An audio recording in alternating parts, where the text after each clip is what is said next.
Away we go on the Wednesday edition. Mr. Relevant, I'm Alex Strouf with you. Gruber Law Office, one call outside studio at the Avenue, downtown Milwaukee. The whole gang is back together. And clearly everything's already falling apart. Back and better than ever. Us greeny. That's Josh DiMaggio. Will Sommers is here. Hunter Vaughn is back. Long-awaited return of Hunter. We missed him. Everything fell apart without him from his pre-football, pre-volleyball season vacation. Hunter, good to have you back, pal. How are you? I'm well rested. I'm ready to go. I didn't watch any of the shows while I was gone, so you're going to have to fill me in on what happened here. Because I thought I left you guys in pretty solid hands and thought things would be okay. You did. You did. Will screwed some stuff up. I screwed some stuff up. I got sick. We missed a show. It was a whole mess. Josh took a day off to watch his own dog, Jesse Nelson style. I mean, it was a whole disaster. So it's good to be back in the comfort of the normal show with all four of us here, at least for today. Josh, are you off Friday? Sure am. How many off days do you have? I have the maximum amount. You always say that, but what does that mean? I don't know exactly the number. I believe we're capped around like 22, 23 days. I think I had 21 this year, so that would make sense. Yeah. There is an amount that you cannot have over, and I found that out because I carried some over, and they said, yeah, good luck. Yeah, just take some days off then. All right, well, good to have everybody back. We have a lot to get to. Including a lot on the Milwaukee Brewers, which we will do in a bit. But I would just say this. I would challenge any show in America that they do not have as good and active of a group chat as we do. The group chat of the four of us, the Mr. Relevant group chat, myself, Josh, Will, and Hunter, I would argue is probably the most active show group chat in America. Number one, because we're filled with a bunch of idiots and Josh.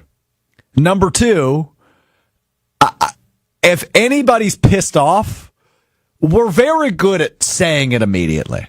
Like if I was to say something to Josh on the show that would make him angry, or to Hunter on the show that would make him angry, I'm getting a text about it, and we're gonna hash through it.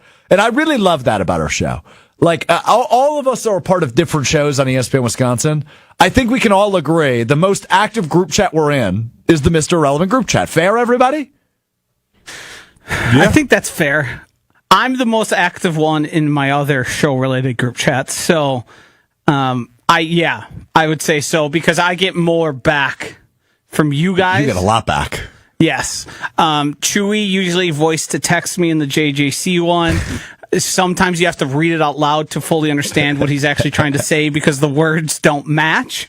But yeah, there's definitely more give and take in that than any other. So on Monday, I was feeling a little under the weather, and I'm sorry to all my ESPN Madison teammates. I was supposed to be out at the ESPN Madison Open on Monday, but I woke up. We were going to do Mr. Relevant live from there. I woke up. I didn't have a voice. My voice was shot. I was coughing crap up, and I just felt like garbage on Monday. And I still feel a little bit like garbage. As you can tell, my voice is definitely still not back to 100%, but like I'm doing my best. I'm doing my best to get through the week. On Monday, about this time, about 12:30 p.m., I received a text message in our group chat, and it said, "Boy, if the reports I'm hearing about our own Alex Strouf are true, ...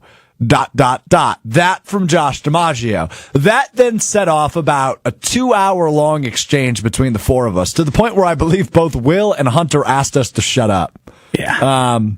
Or no, I think it was just Will that asked us to shut up. I think Hunter was in on the shenanigans. One thing for future matter, you tell me to shut up, I'm going to go hard. Yeah, that's true. That's just you, man. You don't listen to authority. You never have. And I appreciate that about you. So I was out sick Monday, and I was sick. But the reports Josh heard were... So first of all, minutes before Mr. Relevant was supposed to start, I still had no idea you weren't feeling well and wouldn't be participating in the program. Hand up, that's on me. Yes, whatever. I got to leave a little bit earlier than I would have. Either way, I got some stuff done at home. So that didn't upset me, but I had multiple sources approach me to discuss first you being out and some of the extenuating circumstances that might involve you being out. You when these were brought to your attention, you pushed back. You disagreed with many of them. And I tried to hammer in as somebody who has missed time due to things I've done over the weekend, that the only person to blame for you being out was yourself. And you didn't like that. So, all right, full transparency. Here's what led to me being out. The number one factor, I believe, was the wildfire smoke. The smoke. The smoke overtook my lungs. Mm-hmm. I am an asthmatic. I do have asthma, and my respiratory system just couldn't fight back anymore against the wildfire smoke, where I was coughing stuff up. But I mentioned I had a really sore throat. I didn't have a voice on Monday. Now, Josh is pointing out that there may be other factors that played into this. Extenuating circumstances, which I would place much higher blame on than the wildfire. Well, let's walk through them together, shall we? Yep. I'm an open book. You know me. I'd like to be transparent with the MIA, the Mr. Relevant Army. Yep. I think if anything, I'm transparent and I'm open. So one of the sources I had was myself. That's fair. Because I received on Friday evening. It wasn't even night yet. It was like 8:30. That's evening. Yeah, but not night. You're right. Evening. I received text messages from both you and Will asking me to come to Nomad. Which is on Brady Street. To which I gleefully declined and said, no, thank you. You actually didn't do anything. You didn't reply to me. I said Nomad ? And Josh just replied, my bed, all one word. Me bed. Or my bed. Oh, my bed. You told me my bad. Well, Josh is known for his typos. I don't think I said that. Okay. So my bed, because I was literally in bed when I got the text message. I also texted you Nomad ? You didn't respond. So that is... Yes, I wasn't going to feed into double. So that first factor to me... Slow down. So Nomad is a bar on Brady Street. Yes.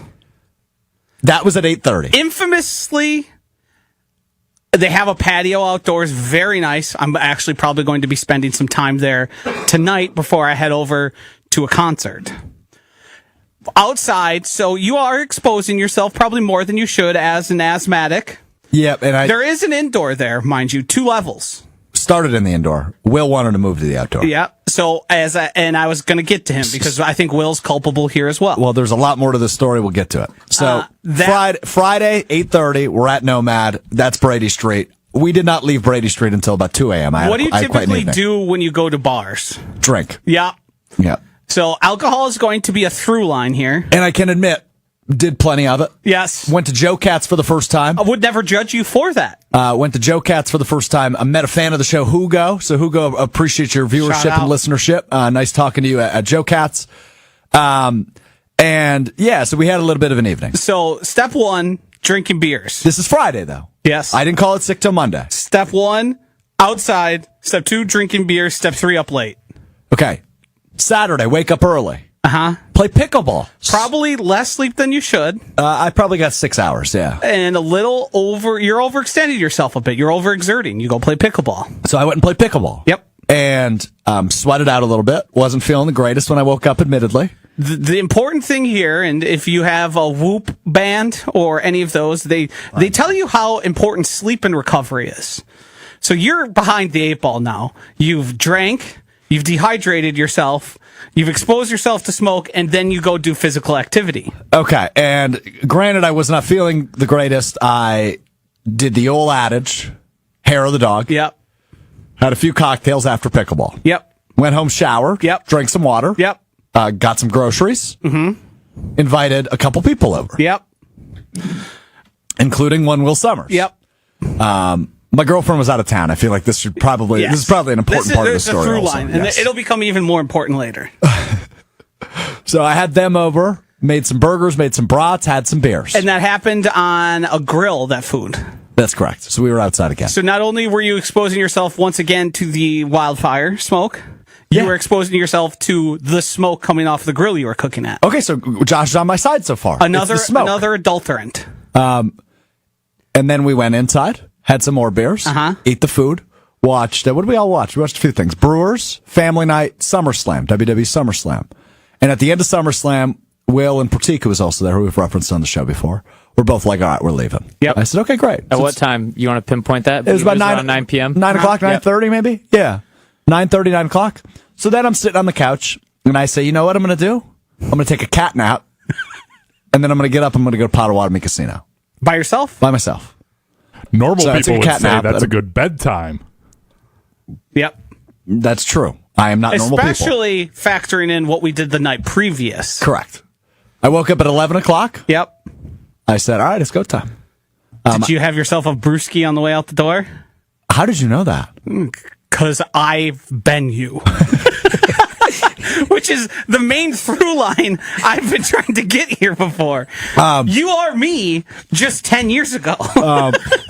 So I chugged a beer, got in my Uber, went to Potawatomi. Yep. Arrived at Potawatomi at 11:30 p.m. Yep. I only had 2 drinks at Potawatomi because obviously I was there late. They shut the bar down at 2 o'clock. Let me just put it this way. Had a really good night gambling. Yep. Made some pretty solid money. Mm-hmm. Got in my Uber home when it was light outside. Yep. Also, been there, done that. Yeah, it was a little after. More times than I'm proud to admit, frankly. It was a little after 6 a.m. Yes. I went home. Yep. Got 2 hours of sleep. Yep. Came right back here to this chair.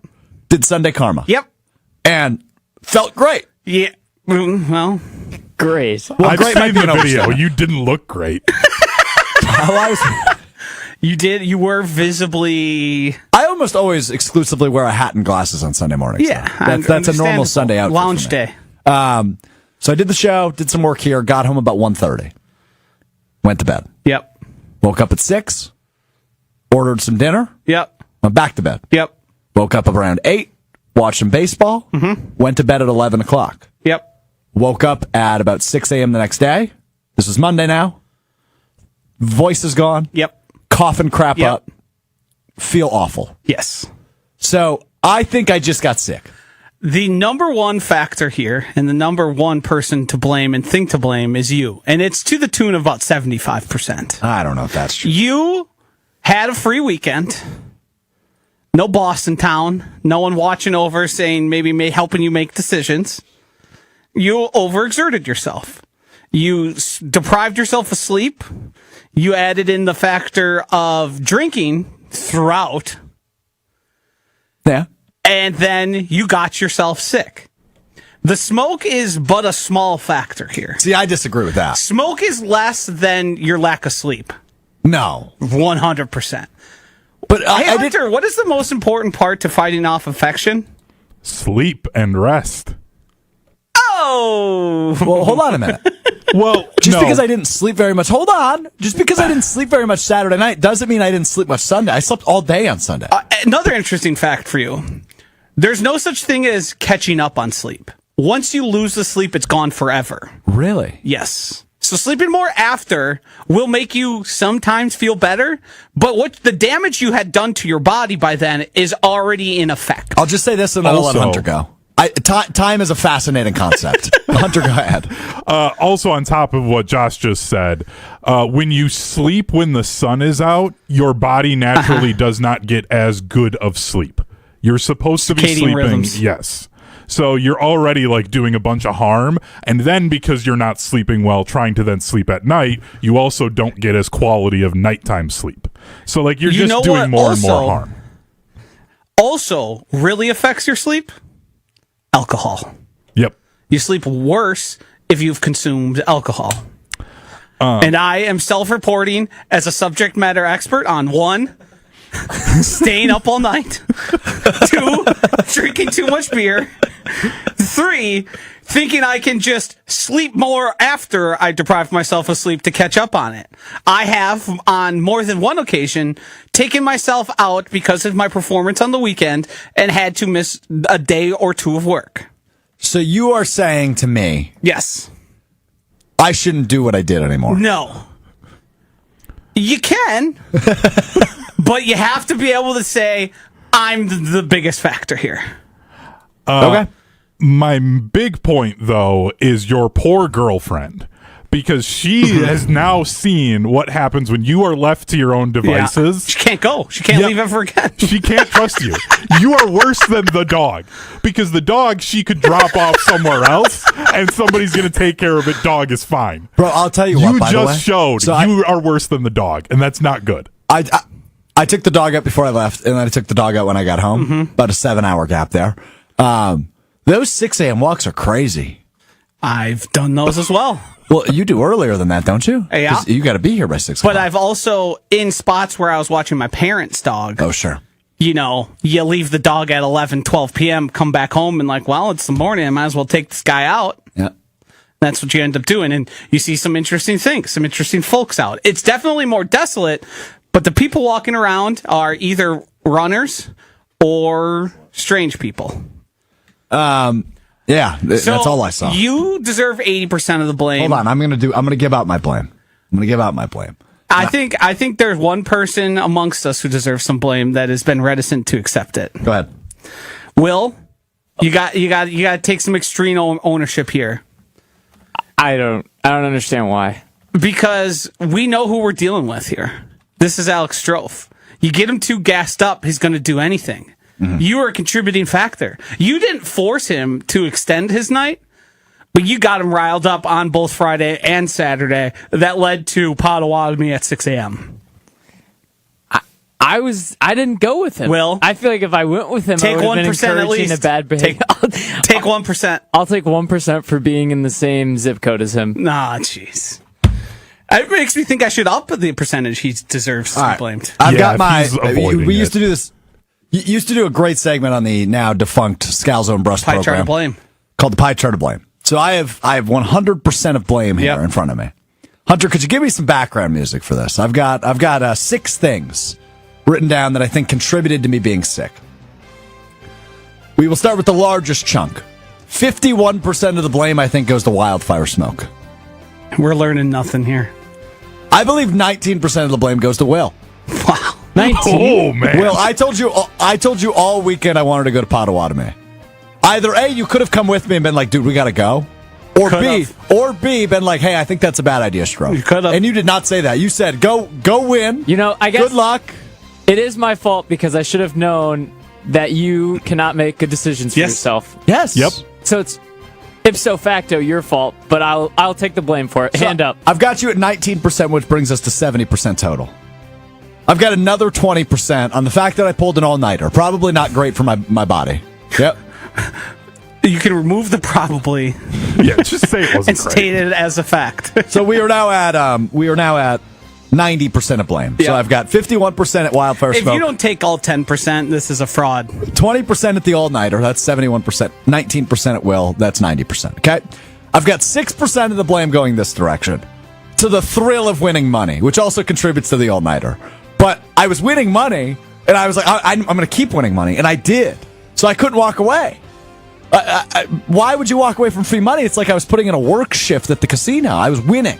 So as far as I'm concerned, you're blaming the universe. Yes. I'm blaming the casino gods. So I'm more to blame than you. Yes. You're more to blame than everything other than wildfire smoke and the fact I pulled it all-nighter, but I'm not really claiming responsibility for that. 3% of the blame goes to the alcohol I consumed. Also probably about 4 times lower than it should be. Probably more What than percent of the blame goes towards your girlfriend for leaving you alone? 0. She 0%. deserves a 0.5%. Okay, then I'll give 0.5% to her, 0.5% to me. And that's 100%. So that's what I've landed on. So Yeah. You're 70-80% of the blame. So this is my long way of saying, number one, I'm sorry to my ESPN Madison teammates and our friends at the ESPN Madison golf outing on Monday. It sounded like everybody had a great time and it was an awesome event. Number two, I'm sorry to my body. That Probably sucked. still feeling a little bit today, huh? I mean, I've been waking up the last 2 mornings. I've come to work the last 2 days, but I've woken up and just coughed. Vicks Vapo Rub, forgot how clutch that stuff is. Number two, a humidifier. Never used one before outside of like a normal basement, but like one for when you're sick that I put on my bedside. That's a game changer. Try using it in the winter. Game changer. I was going to say, in the basement, that was probably a dehumidifier. A dehumidifier. Yes. you're right. Because it was removing moisture from the... Yes. Also, speaking of humidifier, I made a comment once when you were working back here at ESPN Madison about how maybe we should get a humidifier because of how dry this office gets. And you called me a nerd and made fun of me for it for a good week. I want an apology. I stand by it. Yeah. No, I stand by that. You should add the humidifier into your winter rotation. I will. It's right next to my bed. It's going to stay there. Yeah. I've been waking up feeling pretty good. We use multiple throughout the house during the winter months. Minus the coughing part of that. So, yeah, I mean, this is all a long way of saying, and you took your funny way of going about it. I think you get sick regardless of the wildfire smoke. I don't. Yeah. I definitely don't. I think it certainly made it worse and exacerbated the issue. I think it caused the issue. I think it might have caused you to miss work, but I think you would have been here Monday under the weather, probably with a cough, probably not feeling great, probably with voice issues. Okay. Got it. All right, so there's my illness talk. Let's get to big topic number 2 of the day, which is you, Joshy. What's up? You're pissing me off. Good. And that's continued for now almost a week. So we've just got to, like I said, we're good at addressing things head on in this program. That's what we're going to do now. So let's date back to last Thursday. That was the MLB Trade Deadline. The Brewers do nothing sexy. They don't add a starting bat. They don't add a starting pitcher, which they don't need, but they don't add anybody of like super great value. They add a couple of hurt pitchers. Shelby Miller might contribute come the playoffs. But all in all, Brandon Lockridge ain't moving the needle a whole lot for a team that had the best record in baseball at the trade deadline. Friday morning and Friday afternoon on both Jen, Gabe, and Chewy and Mr. Irrelevant, it was the three of us. Hunter was still on his vacation. It was myself, it was Josh, and it was Will. And Poo-Poo Pants Joshy spent the entirety of Friday talking about how, well, the Brewers, they're showing us they don't want to win a World Series and that they're due for a backslide and that they're going to have to regress at some point because nobody's ever been this good before. And it was annoying then. The Brewers have done nothing but win since then. The Brewers have not lost a game since the MLB Trade Deadline, including another big win last night over the Atlanta Braves. They will go for the big win. They won by a lot, is what I'm implying. Gotcha. A margin of victory. Correct. Yes, that's what I meant by big win. Not like they should beat the Braves. Yes. I agree with you there. They're sub 500, right? If they're not, they're right around it. They are a very underwhelming team this year. But the Brewers going for the series sweep later today on Wednesday when we record this. But the Brewers have done nothing but win. And Joshy lit the internet on fire. I believe it was Monday, the day I was out. I think so. When you said on Jen, Gabe, and Chewy, and I'll allow you to make your point for yourself, but just to sum it up real quickly, it was effectively no team is doing what they're doing. They are not going to continue doing it. They are going to regress and underwhelm at some point. Right? Is that fair, pretty much what you said? Yes. For us to have the expectation of what we've seen for the past 60 games to copy and paste it throughout the rest of the season, I think would be a fool's errand. Quite assumptive, or you're making assumptions there, and that regression, because of the amount of data we have around baseball and its long history, would tell us it is highly unlikely that there wouldn't be a course correction at some point here. So here's what pisses me off about that. Yep. I'm going to give you 3 analogies right off the rip. Oh, it's a triple analogy? Triple analogy time. Because wow. I think this is indicative of where your head is at, and I don't think it makes a lot of sense. Analogy number 1. Based on previous Powerball lottery winners and numbers, can you predict tonight's Powerball drawing perfectly? One, that's an erroneous argument.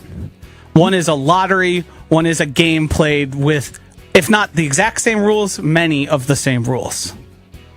Sure.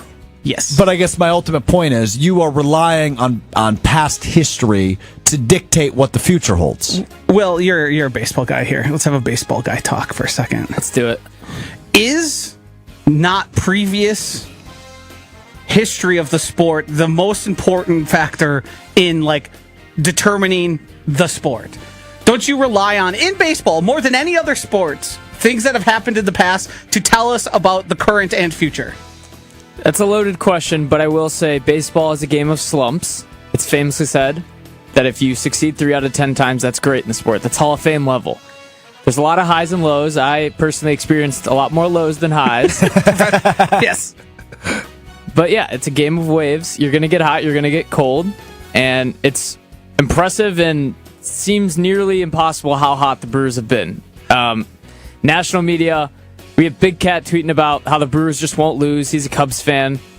So yeah, I mean, they haven't hit a cold streak since the first week of the season. And I guess what I'm not trying to say, because I think it would be incorrect, is I'm not saying the Brewers are going to play at this level for the next 2 months. Well, to be fair, you did say that. I think they're good enough to win a World Series, which I don't think you think. I think they are going to have a good shot in the playoffs. I would say the team lacks the necessary depth to... When the game changes in the playoffs. I agree with that. Same thing they say about like basketball. But I think it does in football a little bit, not as much. Hold on, I want to finish my analogies. I was really proud of these. Well, the first one was as bad of analogies I've ever heard. I think we're only going to get better. I think we're only going to get better. So that was, we're going, right. from worst to best. We're building confidence with analogies. What'd you have for dinner last night? What did I have? Just some chicken and rice meal, I believe. Okay, so history tells me you will have chicken and rice only for the rest of your dinners for the week. Again, not. Yeah, that one's bad. You got worse. Seems a bit extreme. And also, you're making my point by saying if you have it once, you're probably going to have it a lot more, which would then rely on me saying historically, if I'm somebody who has it today and I had it in the past, I'll continue to have it in the future. So your point is they're winning baseball games. Doesn't that mean they should win more baseball games? No, the point is that I can use previous data to tell us things are likely going to happen the way they have in the past. I'm flipping a coin. That's a tails.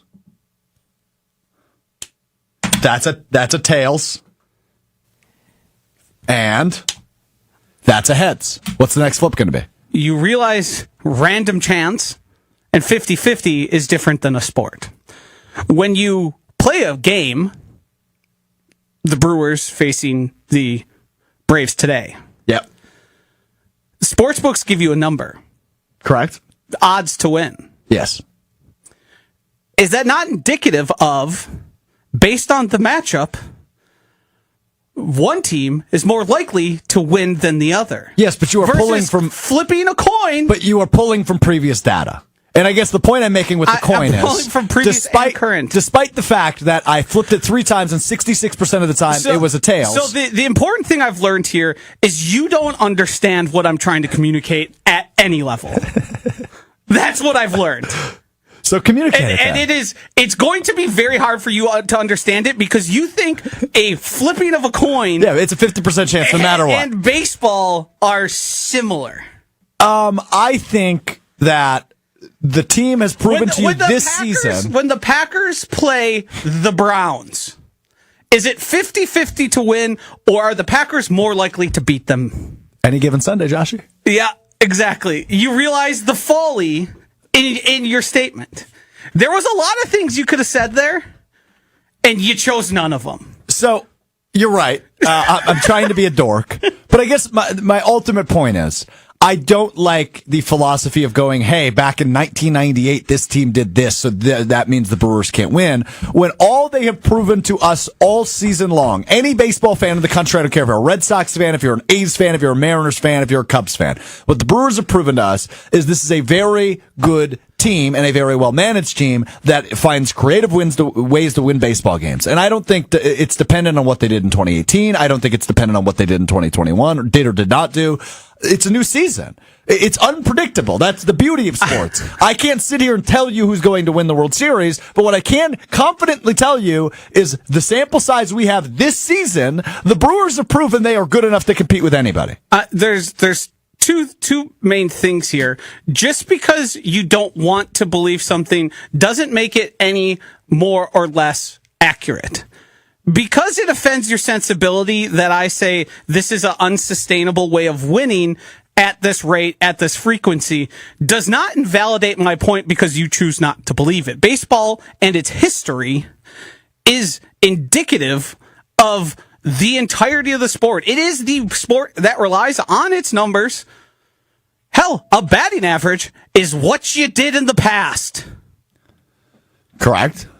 But that doesn't mean you can't hit a home run if you're an on-base percentage is about what you did in the past. Okay, and it is the rules that vary dictate that sport. So me applying what's happened previously in the sport is not invalidated because you choose not to believe it. But you saying that is directly contradictory of what Andrew Vaughn has done this season. He's stunk for 7 years in Chicago, and he comes to Milwaukee, and he's just in a better environment. He has better hitting coaches. Like, I don't think that's fair for this year's team. I don't think you can look at 2018's lack of success and maybe disappointment when they didn't make the World Series. I'm gonna cut you off here because you're kind of going into my whole thing. So one, I'm gonna start this discussion.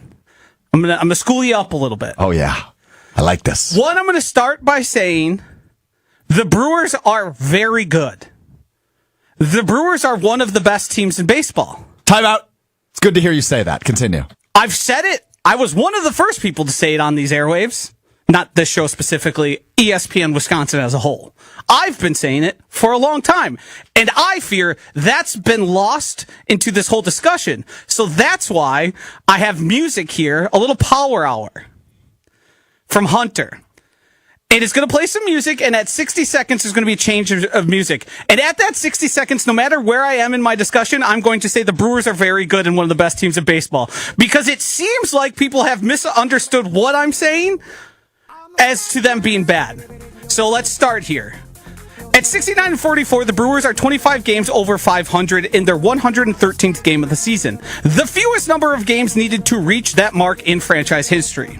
The Brewers are 44-16 over their last 60 game, a rate of winning of 73%, the best 60-game stretch in franchise history. Since 2000, only 10 teams have won 44 or more games in a stretch of 60 games.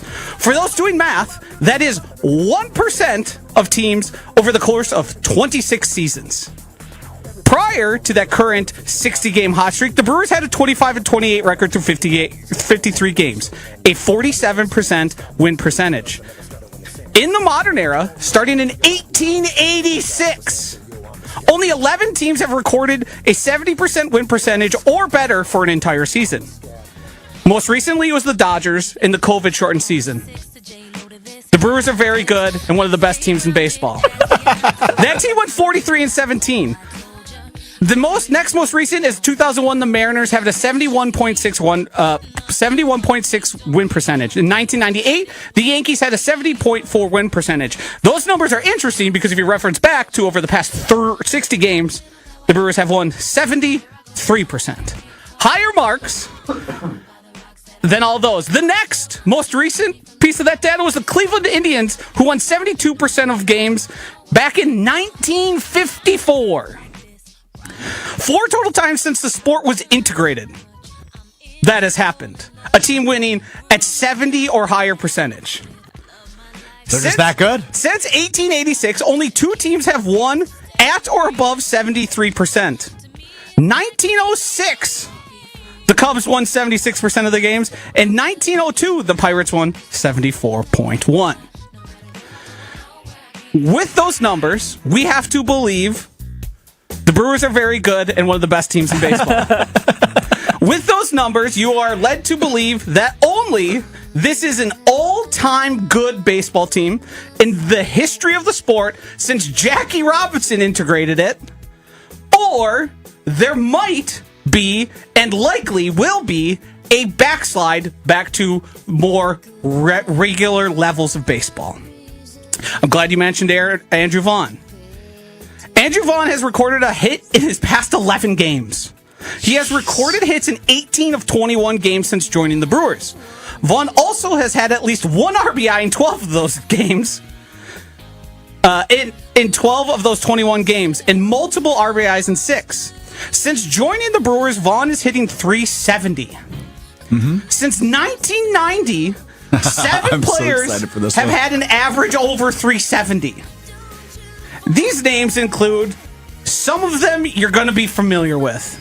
Ichiro, know who that Famer. Is. Yeah. Nomar Garciaparra, Todd Helton, Larry Walker, Tony Gwynn, and Andres Galarraga. The Brewers are very good, and they are one of the best teams in baseball. The entire point I've been making here is the Brewers are good. But everyone believes they're going to keep winning at a 70 to 73% rate, which I think is highly unlikely. And I can determine that because of, I don't know, over 140 years of the sport. Okay, are you done? Yep.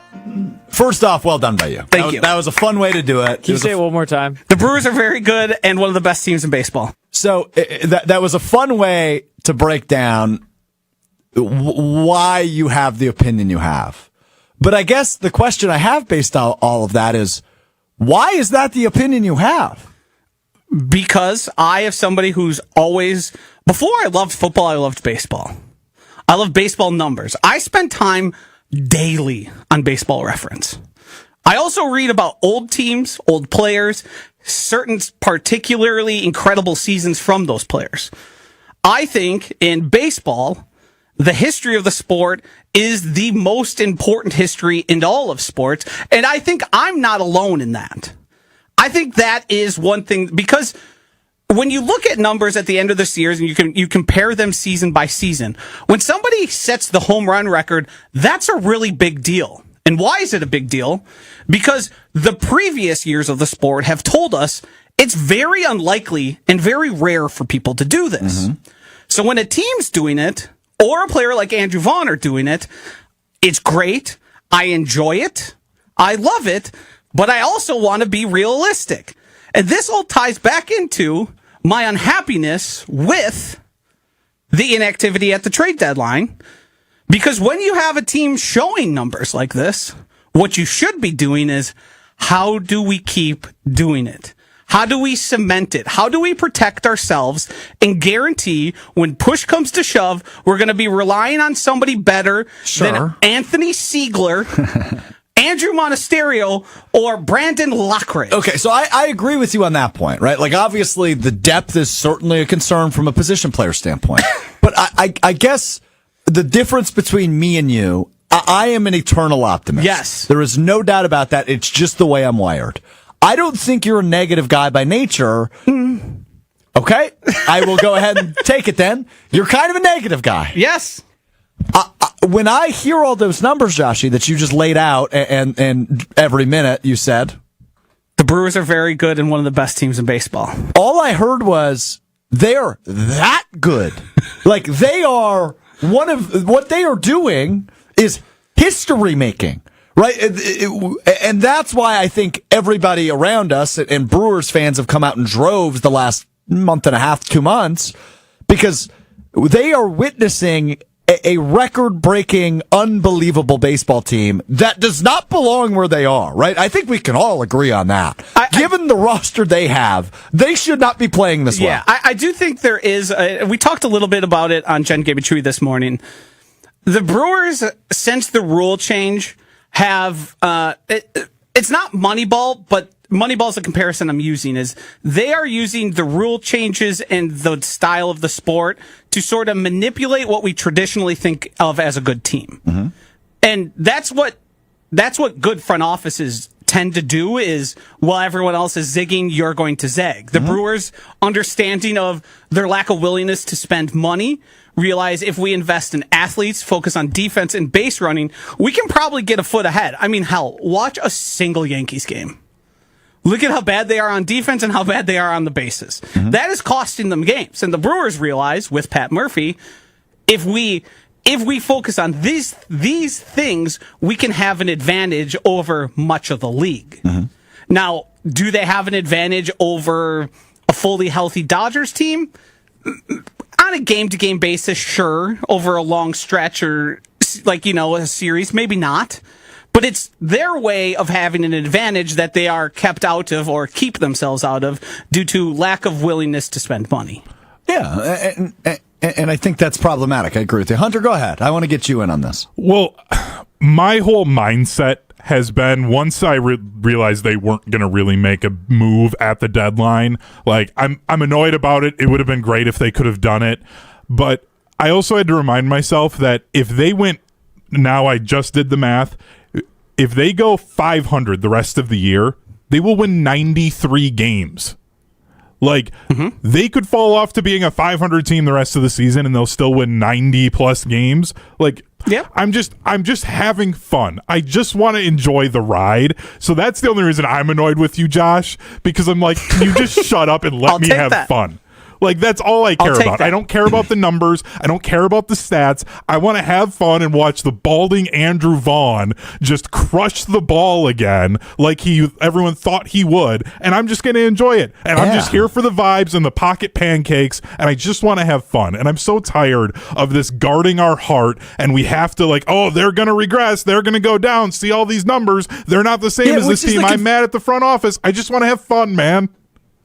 It's a really good point by you, Hunter, because this is the same guy that lectured us 2 weeks ago about how we shouldn't protect our heart, but it seems like you are the one protecting your heart. You could call it that. I'm not. I'm still watching all the games and rooting for the Brewers. Yes, I agree. I think, and I know you are. The Brewers as an organization let the fan base and their team down. And that's where it separates. But I don't know that that's the truth. I would love for them to win in spite of the actions of the front office. Yeah. Which is what they're doing. Right. I am certainly going to continue to root for them as far as they make it.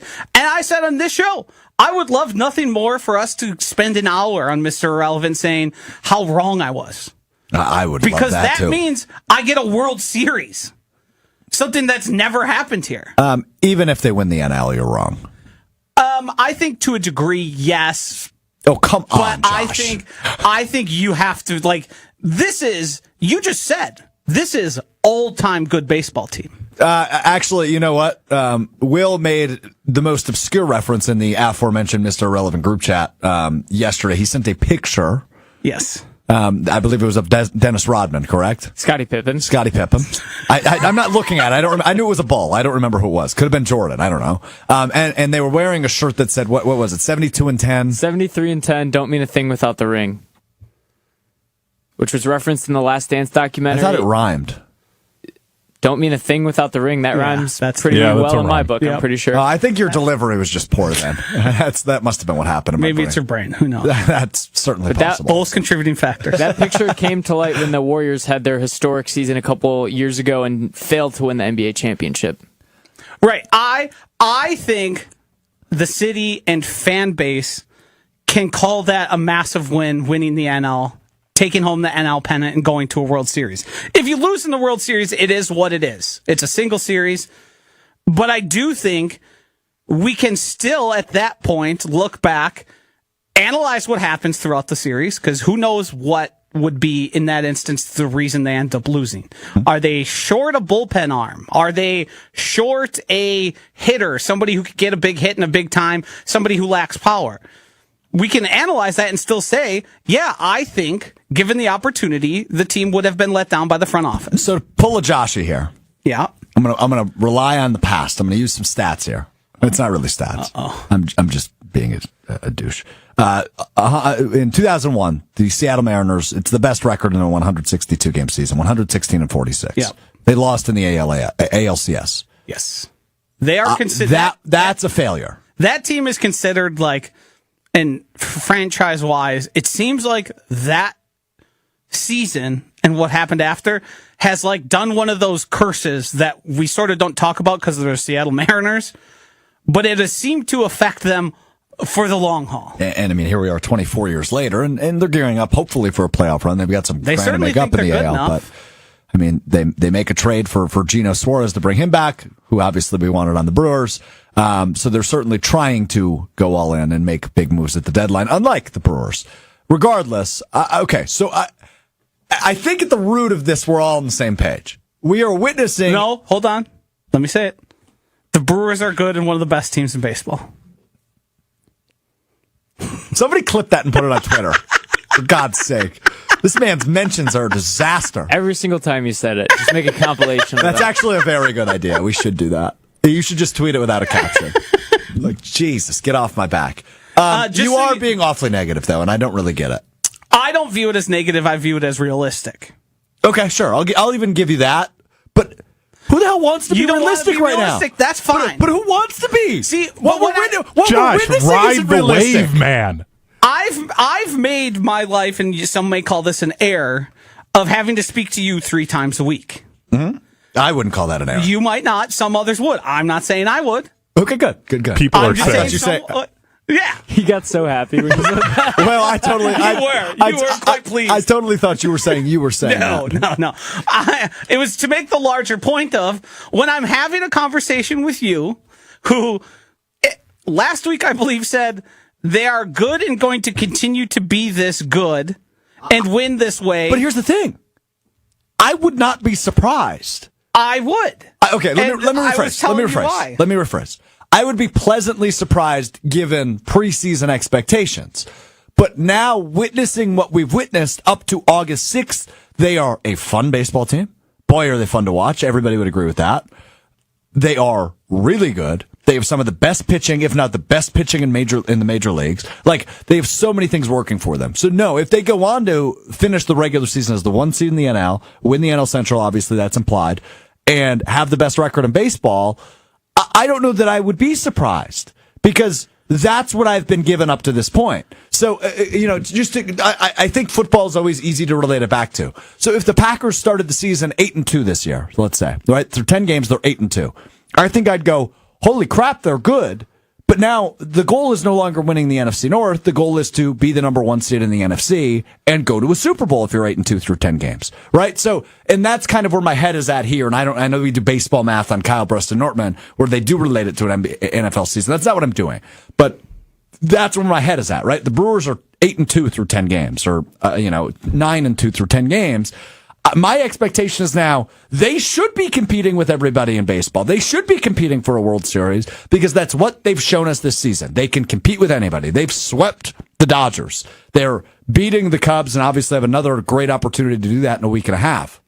What they have shown us, the evidence I have from this season, is that they are the best team in baseball. So now my expectation is go continue to prove you are the best team in baseball. And you threw a bunch of great stats at me of, they are playing at a clip that is unheard of in the entirety of America's pastime. That's pretty absurd. So I understand when you say, hey, yeah, they might regress at some point, but my fan brain and my general optimistic nature just says, why do they have to slow down? Why do they have to stop? Because they are proving to us they don't need to. I think that's fair. My whole point has been, when you have a team like this, you should try and make it even stronger. When Shohei Ohtani became available to the Los Angeles Dodgers, they didn't look and say, well, we got Mookie Betts, Freddie Freeman, and fill in the blank. We're good enough. They said, you know what would make winning more World Series easier? The best damn player in baseball. That's true. See, again, do I agree with the philosophy at the deadline? No. Correct. But do I still feel very, very, very good about their chances? And I think you have every right to feel as good. I've enjoyed this. I think there is going to come a point in the postseason, and Gabe's brought attention to this, and I think we should as well. The Brewers have to win the division. Oh, they have to. Have to. Have to. Can't get in a 3-game, never know what's going to happen. Baseball's weird things happen. You get one bad game from Freddie, and then it's on Miz and Woodruff to have a perfect game and your offense to click in the way it has. Like, you gotta get to the DS. You gotta get that bye. Yeah. And there's a potential the Brewers will be the second best team in the NL, or the Cubs, and they'll be hosting a wild card. 3 games and you're done. And we've seen, was it last season? The Brewers got swept by the Oakland Athletics, and Jesse Nelson and Mark Tauscher wrote them off. They ended up winning they ended up making the playoffs that season, but weird things can happen in 3-game stretches. And my point is, the Brewers have given us every reason to believe in them. They are very good. They are one of the best teams in baseball. But when it comes to the playoffs, things change. And I think that's been shown to us here since, 2018, that when they get into the playoffs, the team that we watch during the regular season doesn't always translate. Because the difference in the game, the heightened level of stress and the heightened level of performance that you need from your best players, or somebody like Andrew Vaughn, who has an incredible 3 games and lifts the team above that. Those are the things required. And I think giving you more chances to, you want to rely on Jackson, you want to rely on Contreras, you want to rely on Yelich, why not rely on Suarez as well? Or fill in the blank of another guy, instead of oh, we're going to need a big hit here from Jansen. And again, does that give you the utmost confidence? Of course not, but we'll cross that bridge when we get there. At least so far, Jansen's been fine. Did he play his first game yesterday? No, I think there was a second game. Gotcha. He played his first game on Friday, I believe he caught. All right, so that was a ton. There was a bunch there. I really enjoyed that conversation, so thank you for bringing that. Everybody feel good? Round of applause for JOSHY. Came prepared, little power hour. Brought me back to the dorm rooms in Stevens Point, man. Last time I played one of those power hours. Quickly before we move on, we barely got any time left here. But when you did power hours, because I did them too as a young whippersnapper, did you guys just take sips of your beer or did you use shot glasses? We did not use shot glasses. We use shot glasses, and it's a whole different experience than the sip. It sounds strange to me. Well, that's like the origin of it. Why? Because I know you're supposed to take a shot. You're supposed to take a shot, but you're not taking 60 shots, right? But I mean, we did. We'd probably crush. Well, of beer, not of alcohol. Right, you die. Yes, of course. But we would probably drink, 4 beers or 5 beers an hour. We would pregame the bars or parties, however old I was. You finish the power hour, you wrap up, call the Uber, let's go party. Yep, or you just put on your shoes and walk down the street. Hunter's got questions. I had no idea power hours were a thing. I was a commuter student, and my drinking when I was at River Falls before I got kicked out of there was just going straight to a house party because I was a freshman. I didn't know. Yeah. So this was a whole new experience. I had to text my wife, and she actually knew what it was. This is the first time in my life something that involves being a degenerate. My wife knew about it, and I didn't. It was a wild experience. I don't think this is that degenerate. I've done this before too. It is binge drinking. Yeah. Hold on, time out. Did you like the little Will pipe in? I know what this is too. We went to college. He just wants to be included. I do think that may be, and now all of our experiences affect how we are, but that's the one time my not so savory behavior has paid off in my professional life, where I was able to use the power hour. Because what is beer pong doing for me? Correct. Flip cup. Correct. I'm Team Josh on this one. Power hours were the best. All right. We've got a ton to get to still, and we've got 8 minutes left, so we'll see how we do here. Will, it's your time to shine. It's time now for Will Sommers Wednesday Week in Review. He runs us through the past week of headlines. There's been plenty of them, including a lot of the Brewers winning. I don't know where he's going today. He hasn't told me. He's going to do his Chris Berman impression. He's going to lead us through Will Sommers Wednesday Week in Review. Yeah, you probably won't like this one too much. Okay. The Brewers. That could mean anything. The Brewers hit the road to our nation's capital to take on the Nationals. The Nationals, formerly known as the Montreal Expos, used to reside in Canada for a 3-game series in Washington, D.C. over the weekend. The Brewers' offense almost caused Brewers radio broadcasters to lose their voice from all the action on Friday as they had 25 hits and scored 16 runs in their 16-9 routing of the Nationals. Blake Perkins had 2 sick home runs, and William Contreras nearly became nauseous running around the bases as he finished 5 for 7. On Saturday, Big Woo Brandon Woodruff took the air out of the Nationals lineup, going 6 innings, allowing just 1 hit, which was a home run hit high in the air by Robert Hassel, and 2 runs with 8 strikeouts that allowed Brewers infielders to feel a nice breeze from all the whiffs. Offensively, it was clear Christian Yelich wasn't up late the night before and came ready to perform, going 3 for 4 with a home run to power the Crew to an 8-2 win on Saturday. Despite already having the series wrapped up, the Brewers still showed up to work. Bryce Terang cleared the air about his power production and hit 2 2-run home runs. With the Brewers up big, DL Hall had a little bit of a frog in his throat trying to close out the sweep. And despite probably not needing to show up with a 14-3 lead, Grant Anderson did not make any excuses and closed out a dominant 3-game sweep for the Crew.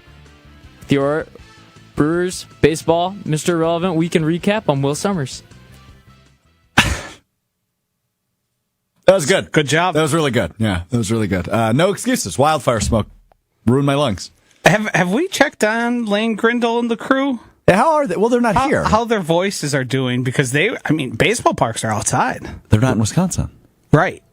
But there's no wildfire smoke in Atlanta. They are more south, yeah. Yeah, I was in North Carolina, had no smoke. No air issues at all. Okay. That's did it not make its way to the nation's capital? Did they have? I actually read an article that it was worse in Washington, D.C. than it was anywhere else.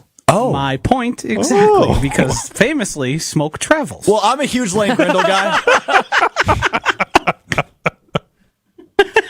All right, I'll give that to you. That was good. He spent a lot of time outside. He was talking. Let me text him. Actually, I don't think I have Lane's number. Do you have Lane's number? I do. Could you text him, or would that be weird? We're not going to That'd be text him so and be like, weird. hey, how's your voice doing? He sounded great last night. I We've listened to got him. a long layered bit we're doing on the show. Yeah, but I think so. I here's the thing with Lane Grindle. Number one, I've said this a few times in the last few weeks. We are so blessed in the state of Wisconsin to have great play-by-play broadcasters. I think Lane Grindle, who does the Brewers radio with Jeff Levering and Josh Meyer, I think Lane Grindle is the cream of the crop, man. I think he is so talented. I think he does such a great job. I just think he is a phenomenal broadcaster, like one of the best in the game. And I've been tweeting that a lot recently. And he has no idea who I am, so I think he finds it odd. What's wrong? Will just made a noise in my ear and I have no idea why. Do it again. On the air. No, do It's it. an accident. No, do it. No.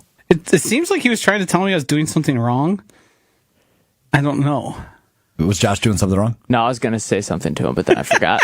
You didn't forget. You're just being a wuss. Do you guys expect me to remember everything that I'm going to say? You know how my brain works. Yes. Given the line of work we do, I would prefer you have something to say always. Yeah. No. It's a key component. Me and Josh are on the same team. That's how you know you screwed up. All right, Hunter. Let's fly through One Word Wednesday. He's got a quick list of topics. We will respond to those in one word. Let's go. The NFL has banned smelling salts and ammonia packets because they can mask concussion symptoms. Yeah, annoying is my word here. Brad Nortman told a great story yesterday on KBN about Mike Tolbert, the former NFL fullback running back. He would fill a bottle with smelling salts and like puff it in your face, and he'd call that booga sugar, which obviously is a reference to a drug. Yes. But and Brad didn't know that was a reference for cocaine because he just walks around blissfully ignorant.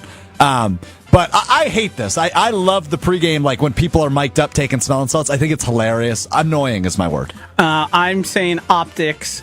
I do think there is a degree here where there seems to be some evidence it can affect concussion testing. But I think the big problem is, as we watch a youth sports commercial here on the TV, is this has popularized the smelling salts. You see younger and younger kids doing them. And I think the optics of somebody on the sideline cracking something, taking a deep inhale, making a face, is not necessarily the best look for a league like the NFL. I'm going to go safety. I'm glad the NFL is taking the proper precautions to keep the players safe. Starting this weekend, we have football every weekend until February. I would like to swear. Which one would you use here? It would be two words. I was gonna say- I'd go F yeah. Like, no, heaven. Heaven's my word. I'm so happy. Gridiron. I'm I'm fired up. going to go TVs. It's time to get your double TV set up. Good call. College football Saturdays. Speaking of TV, maybe Hunter's going to mention this. Okay. But No. our precious Red Zone, Yeah, moving to ESPN. Yeah. big deal. Is it going to be free? I don't know if it's part. I There's- guess It's probably on the looked into DTC product. Yeah, Yes. I think like Direct to consumer. ESPN Plus might be Yeah. going up a little Yeah, bit. we'll see. We don't know all the details yet, but we do Yeah. know Scott Hansen will be back, which is great. I texted this in our group chat that we've talked about, and I need to bring it on the air. While I was in the Washington, D.C. airport, a gentleman was taking the loudest dump of that I've ever heard while actively talking on the phone. Is that the most disgusting thing you've ever heard? Yeah. Yeah, but my word here is etiquette. Know your role, bro. Yeah. I'm going to say phones. Your phone shouldn't be out in the bathroom. Well, you can use it. Just don't be on the phone. I think you can use it in your own. I think in public that gets a little weird. If you're in a stall? Yeah, you can't scroll because Twitter? famously, all the stalls don't necessarily reach the ground. You just put your phone away, get your business, and get out of there, because there's probably somebody It's true. It's an airport. who could also be using that said stall. So do your business, get it moving. I'm going to go multitasking. You never know. It might have been an important phone call. You can't really control when you have to go to the bathroom. So, credit to him for powering through and finding a way to do both. One last one here. New coping method from Chicago Cubs fans on Twitter has been them saying that the Brewers are winning through devil worship. That's the best form of coping I've ever seen. Yeah, excuses. It sounds like they're out of them, and I love that because they swipe the manager and Craig Counsell. They spend all the money in free agency this year, and they stink. Well, they don't stink, but they're 4 games back after being 4 games up a month ago today. I'm going to say unplug because it feels like the Cubs are not far away from accusing us of cheating, the Brewers of cheating, and unplugging the system and just saying we're done with it. You know, back in the day when you're playing someone in Madden, you're beating the heck out of them, and they would just get mad and turn the system off instead of finishing the game out? That's where it feels like we're getting to. I'll go delusional. It's a typical Chicago sports fan reaction. Well, how would you know? No experience know. there. I'm not a Cubs fan. Hey, thanks for Andrew Vaughn. Welcome. Thanks for Andrew Vaughn. All right, time now for What We Missed, What We Learned. That is presented, of course, by our friends at Door County Distillery, locally produced, handcrafted, award-winning spirits made locally in beautiful Door County. If you're heading up to Door County the rest of the summer, make sure you stop in north of Sturgeon Bay in Carlsville for the tours and the tastings. Door County Distillery is also attached to Door Peninsula Winery, so it's an awesome experience if you're going there with the missus or you're heading there on a bachelor party, bachelorette party. You got to stop in. It's really cool. Exclusive product. But if you're not heading to Door County, bring Door County to you. Family reunions and graduation parties and send-offs and tailgates and all the in-betweens, obviously going on this type of year. If you're spending time outside with the wildfire smoke, grab some bourbon, grab some rum, grab some vodka, grab some brandy for your old fashions, whatever you need. Door County Distillery's got you covered. They're delicious, they're award-winning, and they're local, people, right? The great thing about Wisconsin is we love Wisconsin. So support a Wisconsin business that does it right and does it better than anybody else. You can check out their website, doorcountydistillery.com, to find the retailer nearest you. They have a really cool search tool. If you're looking for their bourbon or you're looking for cherry brandy or whatever you're looking for, you can click what you're looking for, type in your zip code. It'll show you the retailer nearest you, and they're available all over the state of Wisconsin. In liquor stores, grocery stores, etc. Milwaukee, Madison, Green Bay, wherever you're at, Door County Distillery is near you. So make sure you check out that website, doorcountydistillery.com. All right, want to hit 2 things really fast. Need to confirm with Hunter he has the video. Do you have the video of Matthew Golden with Kevin Clark? Of Jordan Love talking about Of Jordan yes. Love, excuse me, talking about Matthew Golden. Thank you for the correction. Do you have it? You do have it? Yes. So let's hear from QB1 with Kevin Clark of ESPN on Matthew Golden. Quick hitters, most impressive newcomer so far. Matthew Golden. Take me through what makes him special so far. Man, I think he's shown up since day one and just really shown his play style. You know, shown what he's all about. I think he came in really polished and has been making plays since day one. He's got very aggressive hands. He's a smooth route runner. He's got speed. So I think for him, it's just continue to understand the playbook and wrap his head around everything that we have in, because we have a very deep system. But when you can see when he knows what he's doing, he's feeling confident. He's been playing lights out. So he's going to be a stud. Lights out, he's going to be a stud, man. I love to hear that reassurance and that confidence from a, now what you could argue is a veteran quarterback entering his 6th year in the NFL, in Jordan Love, about the rookie wide receiver Matthew Golden. The hype continues for him, and I think it's well deserved. He is such, obviously a golden star on an offense where they need one of those. In a wide receiver room where they need a true number one. And to hear Jordan Love speak so highly of him is great. Also, when you have options, right? Like Aaron Banks is a newcomer, technically, at left guard. Nate Hobbs in the defensive backfield is a newcomer who obviously will miss some time here in the offseason. So to hear that confidence out of the quarterback, good to hear.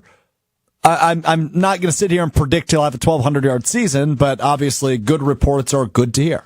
If you won't, I will. I've been percolating on this take for a while. I tweeted it out today. Uh-oh. I believe Matthew Golden is going to lead all Packers wide receivers in snaps, routes run, and targets, and he will be the first 1,000-yard receiver since Devontae Adams in 2021. Okay, so no tempered expectations for JOSHY when it comes to Matthew Golden. Love to hear that. I want to get to this real quick, then we'll get to what Will missed in terms of Josh's vocabulary. He's got options today, people. JOSHY's been on one today. Listen to this. This one on Twitter I read today. So the Commanders and the Patriots are doing a joint practice today, and they got into a scuffle, as teams do in joint practices. Something you don't see in every joint practice is the head coach jumping into the scuffle. Mike Vrabel of the Patriots, the head coach, jumped into the scuffle, got out of the scuffle, and was bleeding from his face. Good. Football guy. He's awesome. I think that's going to be a frustrating team to watch because They might be okay. I think they're going to be better than we expect, and it's going to be largely because of Drake May. But I also think he's a culture improver. I don't think he's a win at big time level head coach. Okay. Which I think probably the Patriots need. But he's a little bit of a blockhead. Yeah, I don't know that that's unfair. I think he does things actively that decrease his team's chance of winning. Sure. And it's all to prove a point and how tough he is. He is tough. I mean, he would win the head coach battle royale, right? You'd take him? So Him and DC. Dan Campbell, excuse me, from the Lions. Okay. Not Dan Quinn. Dan Quinn might be in like the final five. yeah. But Texans. DiMaggio Ryans. Yes. Yeah. Probably Ben Johnson. Shut your mouth. Yeah, that's probably the end of the list. He's a pipsqueak right along with Yeah. Matt LaFleur. Him and Mike McDaniel are getting thrown out of the ring together, you know. Yeah, DiMaggio Ryans would be in the mix too. Yeah. Okay, that's good. All right, we'll wrap up the show as we try to do when everybody's here. If Josh isn't here, we don't have a lot of extra vocabulary words, so it's hard to do this segment. I did use a word that I don't think exists today because I got hung up on the air on one. I don't know if Will caught on to it. I don't know what you're referring to, but let's see what Will missed in terms of Josh's vocabulary. Yeah, I didn't write the sentences for today. I pawned them off to someone else, so we'll see what they say. But the first word is erroneous, which means wrong or incorrect. Wait, what do you mean you pawned it off to somebody else? Strouf's argument that Will should be blamed for 19% of him not being able to control himself is erroneous. Oh, wow, I didn't write that. Yeah, someone else. Crazy. All Somebody right. else wrote that. Got it. The other word was folly, lack of good sense, or foolishness. Strouf committed many acts of sheer folly over the weekend. Oh, nice sentence. Mm-hmm. Glad you didn't write it, though, because you would never say did that about not write me. it. Yeah, Yeah. you wouldn't say that about me. I'm appalled. Wow, good word by you. Is that it? Whoop. Okay, got it.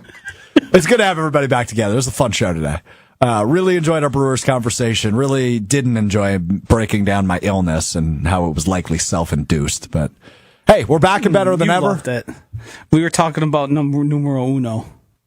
I honestly I didn't because I don't want to admit that that's the case, but it's probably the case because I felt like crap. Both Because heaven actually, forbid like, you take a physically. little bit of ownership. Man, that's just awful. You Yeah, that's offered true. a meek, I believe it was on Tuesday, defense of I was joking, which I think was you coming to the realization.